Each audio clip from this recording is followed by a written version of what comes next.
go. Oh, we on? So what's up, big man? All good. We're here at the spa at barn 27. You know, this is a famous barn. This was Scotty Schulhofer's barn.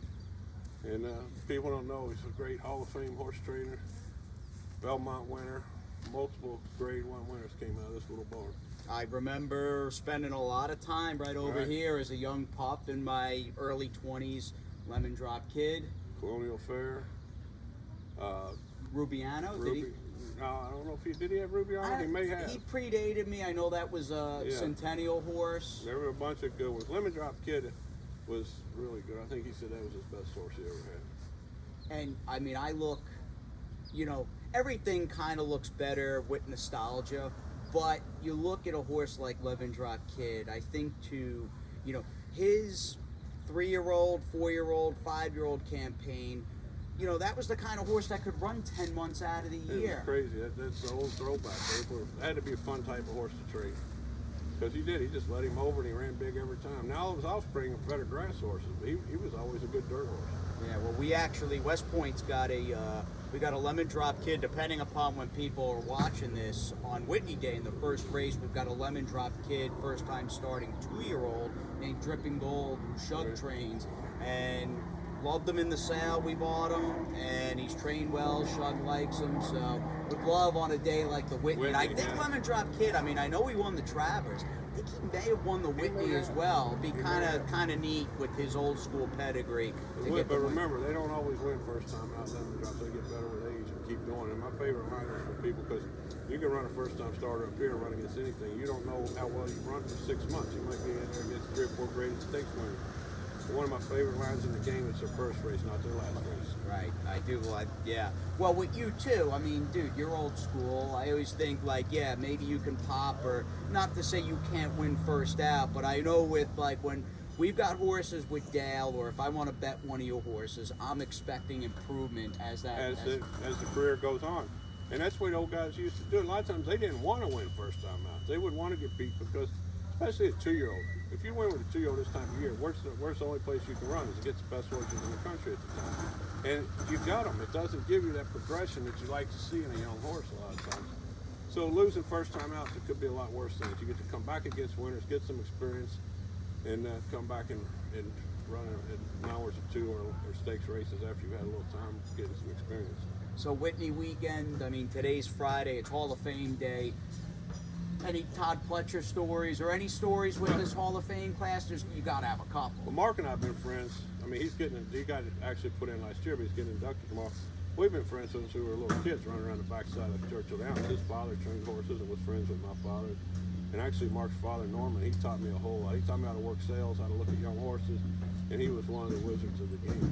And so we've been friends. Mark actually, when he was staying strictly in Canada and I was in Kentucky, he would send me his own horses to train, and I would send him things I needed to run at Woodbine. I'd always send them up to him. So, matter of fact, in this barn right now, I had some empty stalls in Mark's barn. The thing about Todd, I was telling Todd the other day, he's been beating me since he started. They put a win picture of his first win up, and I didn't realize it at the time, but they put it up. I saw the horse in was second. It was Parchment. That was mine. So he beat me the first time he ever ran a horse. And still doing it. And still doing it today. I told him I'm about sick of it. But no, it's a good group. I mean, this is like the first generation with Steve a couple years ago, and then Mark and Todd. This is like my generation. It's getting in.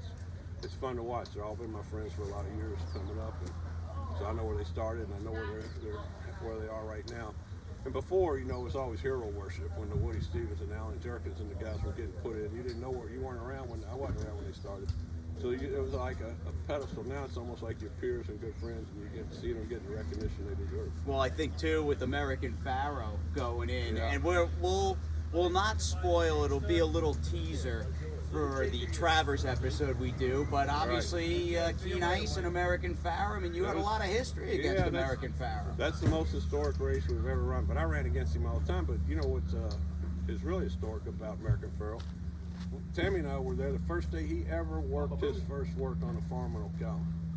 And there was a group of us, and there's a video out there about it. But it was the most amazing thing I'd ever seen, to see a 2-year-old work like he worked.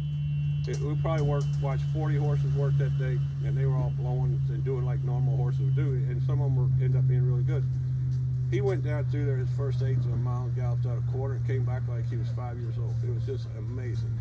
And I hadn't bet on a horse in 30 years, and I see him in first time out at Del Mar, and what I do, I go over and bet 100 to win on him, and it's the only race he ran bad in his life. That is. The only race he lost until we beat him in the Travers was the day I bet on him. He was some horse, though, and I mean that you were in the Belmont with Keen Ice when he's going for the Triple Derby Crown. with him and the Belmont with him.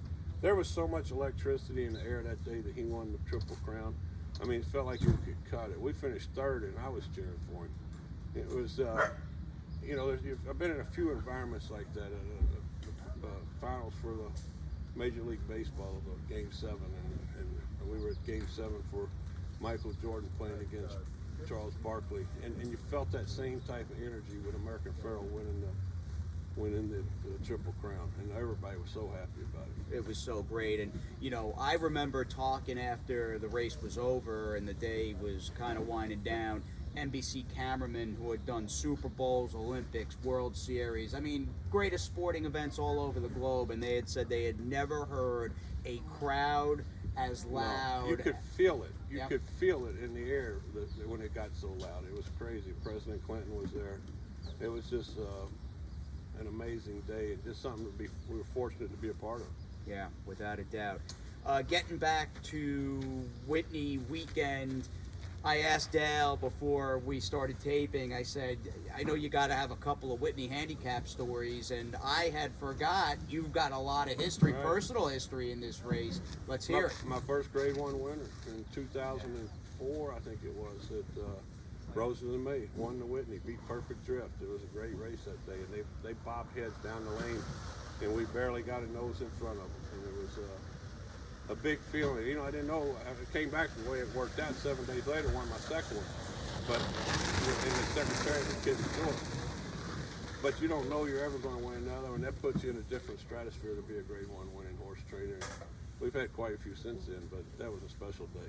You think back, I mean, do you have like a real sort of vivid memory of him? And I haven't watched the race in a long time, and after talking with you, I'm going to watch it. I'm sure it's on YouTube. Can you remember the stretch run at all with those two? I remember like, every bit of it. It's crystal clear? perfect drift and Roses and May and Perfect Drift. He kept going back and forth. Another thing was pretty cool. Jacob, my son, was about 9 years old at the time, and he memorized the entire call. And I don't know if he can still do it today, but he could give me the call from start to finish. But I do remember Perfect Drift and Roses and May and Perfect Drift, and Tom Durkin at his best. And it was pretty special.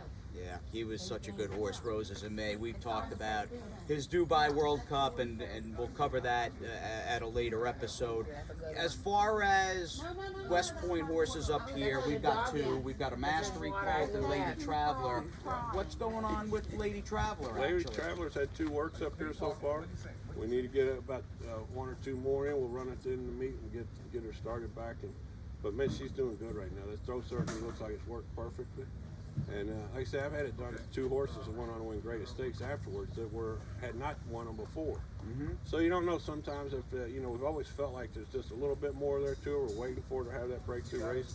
Maybe a little something was going on in the airway that was holding her back, and maybe this will set her up to go forward. And how's my gal Strong Silent doing? She won big, last weekend at Ellis, second out. You talk about wanting maybe not a big win first out. Well, she ran great in her first start, didn't win, and we saw. See, that's a perfect example. We go from sprinting her first time out. She ran big, she ran second, but we got the luxury to run back against maidens again, stretch her out at a mile the first time. We didn't have to do it against winners and tougher competition.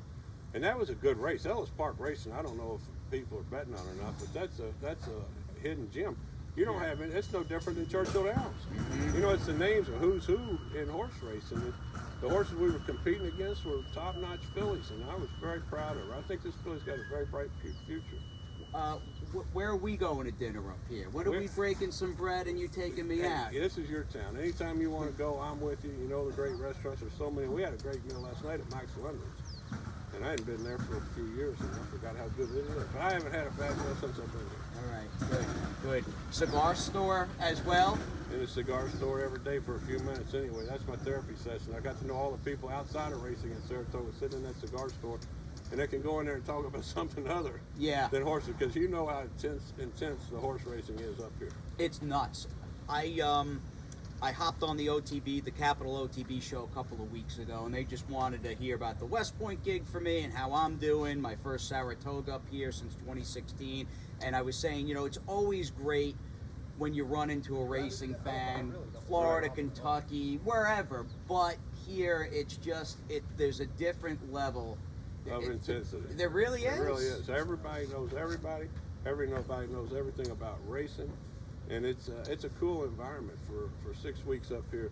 The only other places in the country that I've been to that are it's into racing is Louisville, Lexington, New Orleans. Believe it or not, they're big racing too when you go around town, but nothing compares to here.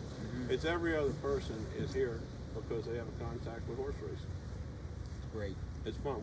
Me and your big boss had a good dinner last night at Max Lennon's. He was with us, and he actually bought dinner. So I was going to say, you, who West paid? Point people. He's not bashful to pull out that credit card, especially after you had a win for him. Yeah. No, him and Debbie are insanely generous and great to work for. Best, just person to person, this is the best group of people I've ever worked with, and I've worked with some great talented people over the years, but a great company. We love the partners, and I've gotten a kick too because we've had a few partners ship into town that own a piece of Lady Traveler, and it's always a treat bringing them by the bar, not only to see you and Tammy, but the filly, I mean, she's as sweet as pie. Well, she got into one of our shows, podcasts, if you remember, back previous weekend. She jumped in there with us. Yeah. And right before the Black Eyed Susan. Right before the Black Eyed Susan ran a beautiful third. Yeah. Yeah, it's West Point's a great operation to work for. And Terry and Debbie are very close with me and Tammy, and we get to spend a lot of time together up here for this 6 weeks. So we're intense in the horse racing, but it's also our little bit of vacation downtime. All right, and if you want this man to be your trainer, you know, we've got some West Point BR horses. 549, call me. That's it. All right. Next week we'll recap the Whitney, and we'll cover whatever else is going on in the Romans. Who are we cheering for in the Whitney? I've been a Maxfield fan from the beginning. I mean, I love Godolphin and Juddmonte. You know, those massive operations. Brendan's done a great job with that horse, and Brendan's a great horse trainer. It'd be nice to see him win. This would probably be the biggest race he's won. Without a doubt. I think he's got a UAE Derby to his He's credit. got good wins, but the Whitney is one of those grade ones that's on a different level than the rest. It's the grade one, and I think there's grade ones and there's grade ones. Yeah. I'd love to see him go out and win it. I think it'd be a great story for the filly to win. I think that would be a neat story. Well, has the filly ever won the Whitney? I remember, that's a good question, and I don't have an answer. I was going to say, I remember from the summer I interned up here in the press box in 1996, 25 years ago, watching Serena's song just get nipped by Mahogany Hall. Yeah, he cut her down and beat her by a neck. What was the race that Rachel won here and beat the West? No, that was the Woodward. Yeah. Okay. Yep. Azari, I remember her running in the Whitney, but she didn't win it. So you know, there's a lot of history. I wonder if it ever happened with this race, and that'd be some story if she got it done. But like everyone's been talking, that Whitney field tomorrow. I mean, you have it's a 5-horse field, but solid though. Yeah, it's so solid. good. So you good. pick the winner. If you throw out the first two, you're going to get paid. But it's a bunch of good horses, and they could all win. Every horse in the races, it's one of those situations. Whoever was to win it, you can look back and say, "How did I miss it? I should have seen this coming from this horse." And it's a great race. It's a great day. They say they're sold out over here. That's another thing. It's been and rained a little off and on, but overall the days have been like We've either had great days or rainy shitty days. Right. Excuse me, rainy bad days. But it's beautiful here today. It's supposed to be beautiful all weekend. You know what we ought to do next week is get on this golf cart and drive around and give a little tour of the place to people. All the historic sites, all the old homes that were private homes and barns that people don't even know exist, where Forgo lived and Kelso, and we can show them back at the training center that Shadwell owns now. Yeah. This is a neat place and a lot of history, a couple of graves. I mean, we got the greatest filly of all time buried in this infield. It'd be fun to take them around and show them the place. Yeah, definitely. We'll have to work on our cameraman. Yeah. Well, we got to thank Tammy. Tammy, right, who has held the iPad for 15 minutes straight. Tammy, thank you for doing that. You're welcome. All right. All right, buddy. Yeah, great catching up with you on You the too. West Point 25, brother. And Dale Romans, here he is, folks, in Saratoga. We'll see you next week.